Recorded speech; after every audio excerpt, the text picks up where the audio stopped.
Hello everyone and welcome to The Icons. On The Icons we bring you stories and secrets of successful people, and of course we explore certain principles that they've applied in their lives that have made them successful. It is popularly known that the secrets of great men are embedded in their stories. My name is Fortune Oyibo, saying enjoy this episode of The Icons.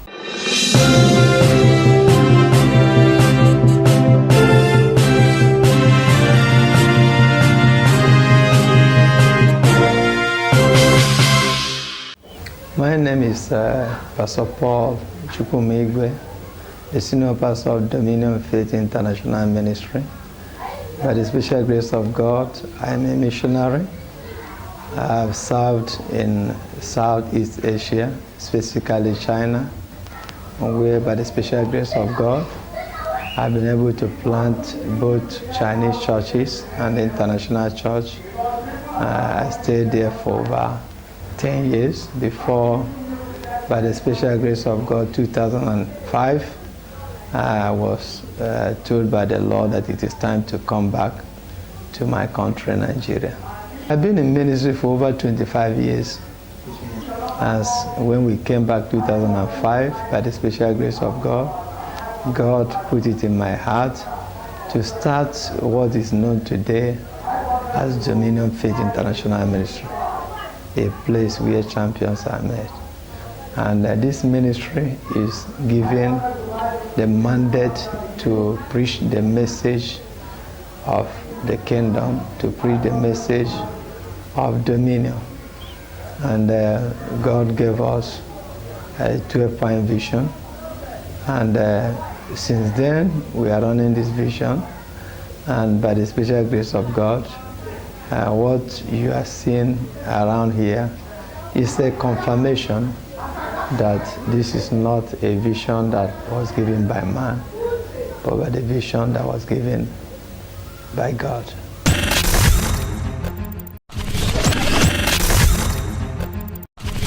The call, like I said before, is not by man. The Bible says no man taketh this honor unto himself, except who is called, even as Aaron is called. The call has been there even from the childhood, even before I left Nigeria in 1996. I knew that I had a call, but it was like I was trying to see whether it can be suppressed, but that didn't work out.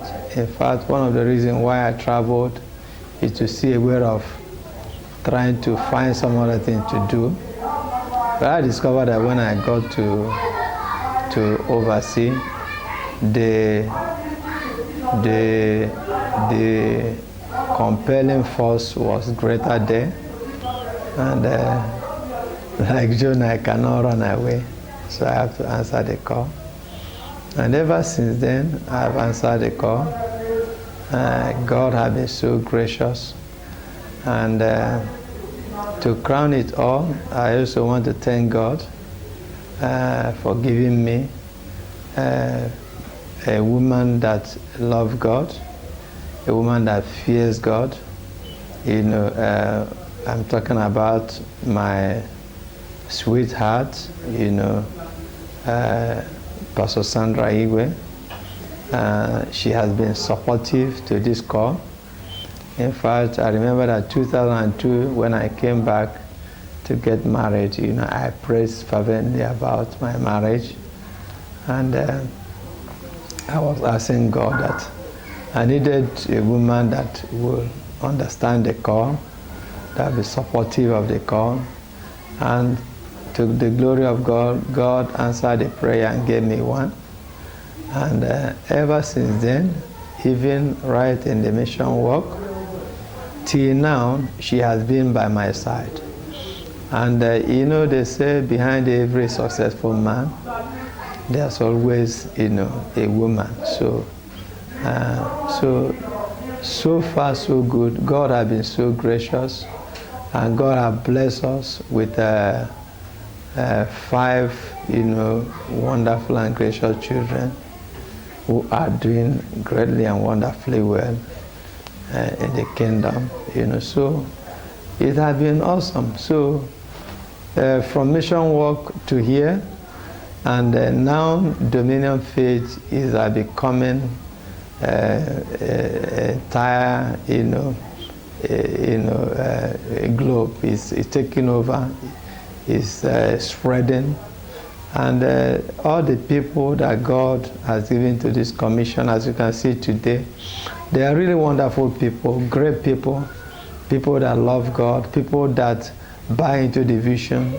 And most of them, when they came here, they were virtually, nobody. But today, many of them are great, in the kingdom, great in their businesses, great in their various places of work.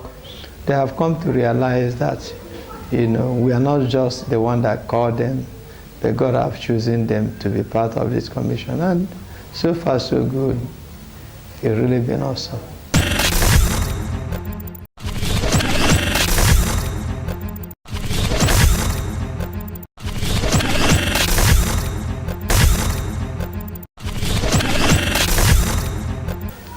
Of course, life is full of challenges, but challenges are good, because without challenges, you cannot get to your destination. For every challenges, it will always produce, one testimony or the other. So we're not afraid of challenges. Yes, challenges are there, because the vision that you can see from our 12-point vision is very big. It's very enormous. So the challenges there is that how do you walk yourself and make sure that you are running according to the vision, you are not digressing to the left or to the right. How do you, make yourself available so that God will use you to actualize this great vision? Those are the challenges. And every day we walk and we make ourselves available, because we are not the one doing the work. It is God that is using us to do it. So the challenges now is that we want to see every vision that God has given to this commission to be fulfilled. Yes, we have gone very far, but we know that we've not arrived to the final destination.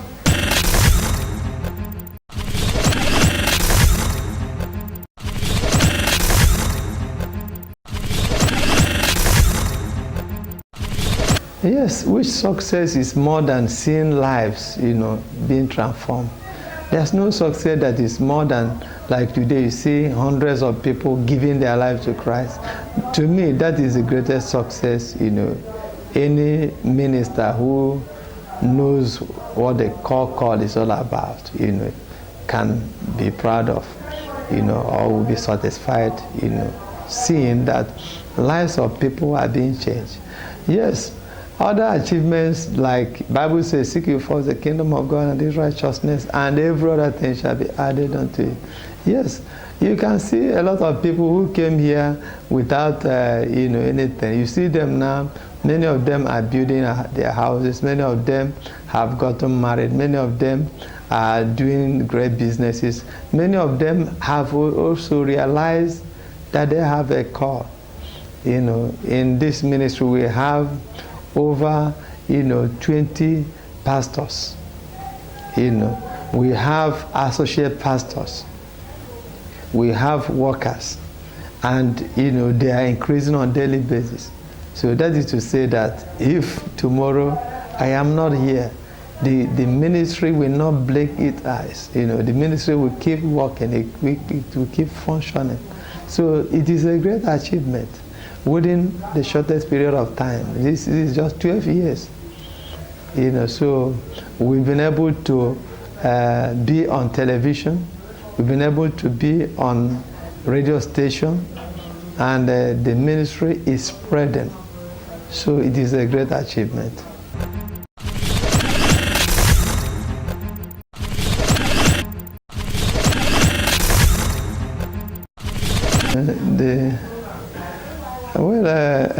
One of the secrets of our success in ministry is that we love God. What we are doing today is as a result of our love for God. Because don't forget that Jesus loved us first. So our love for God is actually what is helping us to succeed in ministry. Because when you love God, you can also love people. And when you love people, they will know that you love them. So, and when people realize that you love them, they are ready to put their life, for the vision God gave you. So it is one of our secrets, as you see us, we don't have any speciality. We don't build any stumbling block. We are not, people that are not accessible to. So we are very simple, So God also have given us that spirit of humility, that made us to relate with the flocks that Jesus died for. So these are some of the secrets that has helped us in ministry. For every vision to, succeed, you must be diligent. You must have zeal. Jesus said, the zeal of my Father has, eaten me up. So those are the things. We work, 24 hours. We work. So it's not just enough to have a vision or to have a call, but you must have that corresponding zeal and, commitment. You must be diligent, So we are diligent, We work, and all our associates knows that, And that's why you cannot be hanging around us, and still enjoy being lazy. It's not possible.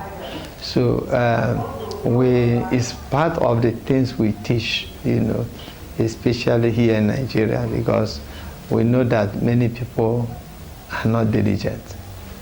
Some people think that Christianity, it's not much to laziness. That is not true. Jesus was diligent, so we believe that diligence has a lot to, help someone to succeed in ministry, because your input determines your output. So those are some of the things, that have been helping us, and also we believe in division of labor.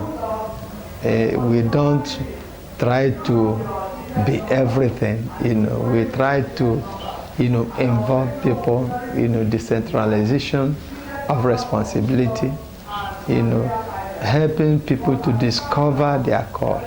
And that's why God is giving those people to us. We don't believe that, you have to do everything. No. We believe that every man, every single person that God has brought on our ways, there's a reason, there's a purpose why God brought him or her on our way. So we try to discover those hidden talents in them. And when we discover it, we allow those talents to begin to function. We try to harness it. So how do you do it? You delegate. You delegate responsibility to them. So those things are one of the secrets of our success in ministry. And that's why if you come here, you discover that we have many ministers. And it was Moses' in-law, Jethro, that advises him to delegate some of the responsibility that, he was cumbered with to some of his men, so that the spirit in him can be transferred to them. So that is a very, I think it's where Adam Smith, borrowed the theory of division of labor. So that has really helped us.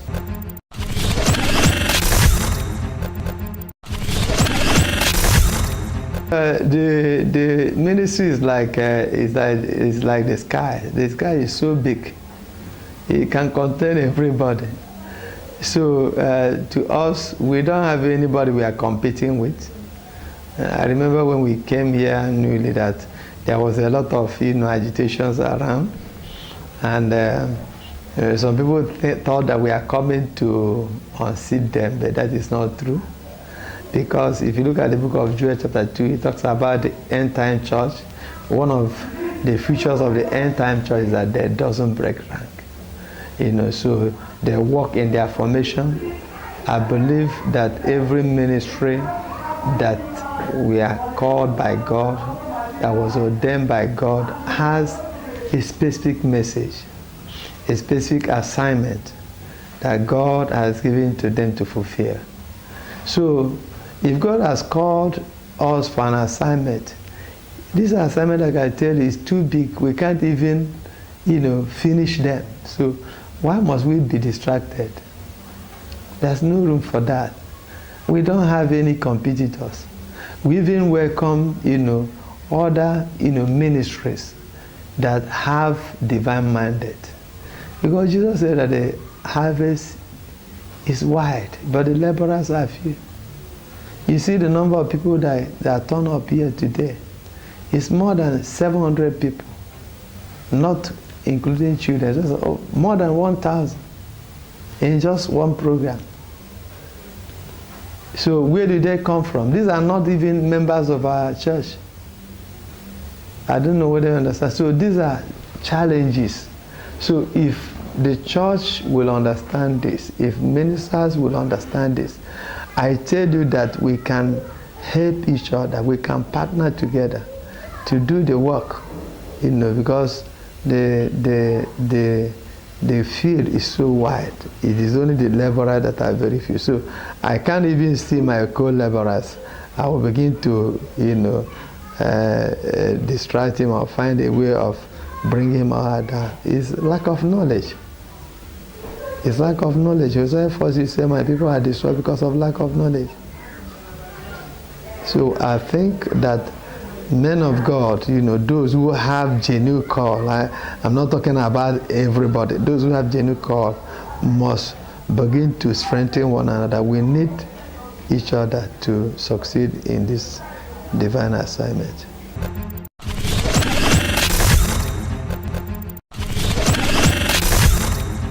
Like I've shared some of my secret, they can borrow a leaf from it. They should discover what were they called to do. When they discover it, they should stick to it. They should be focused. They should be diligent. They should also know that it is God's factor. The Bible says, by strength shall no man prevail. So they need to hold on to God in whichever area God has called them. And they will certainly succeed. The God who is making us to succeed will cause them to succeed. Because God is not a respecter of any person. Yes, like I said, that the end time church doesn't break rank. Part of this crisis that we have in disunity among the body of Christ is because of some foundational, issues, foundational problem. The Bible says, when the foundation is destroyed, what shall a righteous man do? I think some of these things are inherited. It was there before some of us answered call. But for us today, we can change the whole thing. We can change the scenario. We can do things differently. And how we can do it is by one, understanding, by us to identify, the call of our call. And also for us to understand that we don't need to fight one another. You don't need to bring another ministry down for you to rise up. Because the people that are on the other side, the unbelievers, they are too much. They are too many. So if you are thinking that, okay, your church, how many members do you have? How many people are in the world? How many of them are in the beer parlor? How many of them are in hotel? How many of them are in the world? You have more of unbelievers than those who are in the church. So the advice is that the minister should stop breaking the rank. They should be united. We should be united, because that was one of the prayers that Jesus prayed for us before he left. He said that we might be one, even as he and his Father is one. So unity makes us formidable. With unity, we become strong. But when we are divided and fragmented, we are weakened. So, and the devil knew that. If you look at the book of Genesis chapter 11, verse number 1, the Bible talks about the sons of men that started building a tower. The tower that is called the Tower of Babel. And God saw that they were one, they were united. And even God was threatened. And God had to scatter them by giving them strange languages. So that shows us that there is power in unity. Psalm 133 verse 1 says, how beautiful it is for brethren to dwell together in unity and harmony. He said it's like the oil that was poured upon Aaron and run down his beard. He said, in such places that God commended his blessings. So unity brings the blessings of God closer to the body of Christ. And the devil knew this. And the devil will always fight you on the area of your strength. So the devil knew that if the church is united, if ministries are united, if men of God are united, that will be more formidable, will become so strong. And that's why he's fighting. So we must identify this and break those and bridge those gap, and be united more than ever before, especially now that 2019 is around. I think this is a time that the church should be united more than ever. This is a time that the church should speak with one voice. This is a time that the church need to, sit down and decide among all the politicians that are coming now to look for a vote, who is the one that is kingdom-minded? Who is the one that if we elect tomorrow, is not going to come and pull down our signboard? Who is the one that if we elect tomorrow, he's not going to bring policies that will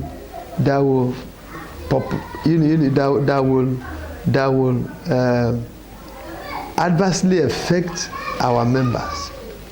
Because whatever affected our flocks will affect the church. So the era of sitting indifference and thinking that whoever that emerges as our president, as our governor, as our senators, as our House of Rep, doesn't matter. It doesn't affect us. I think that is the highest form of ignorance. The church must sit up now and make a decision and pass it across the body of Christ and our flocks and direct them so that we don't elect the enemy of the cross, the enemy of the of the kingdom. Look at what the church has been passing through for 4 years now. It's not been easy. There's another opportunity is knocking on the door. 2019. The church should make a decision and stand by that decision. We want you to subscribe. Go to our YouTube channel and search for Praiz TV Africa. Click on our videos and click on the subscribe button to watch more of our videos. And if you like what we're doing, we'd like you to give us a thumbs up, and if you don't like it, we also want you to give us a thumbs down. And leave a comment. We will make sure that every of your comments is being responded to. Do have a wonderful day. See you next time.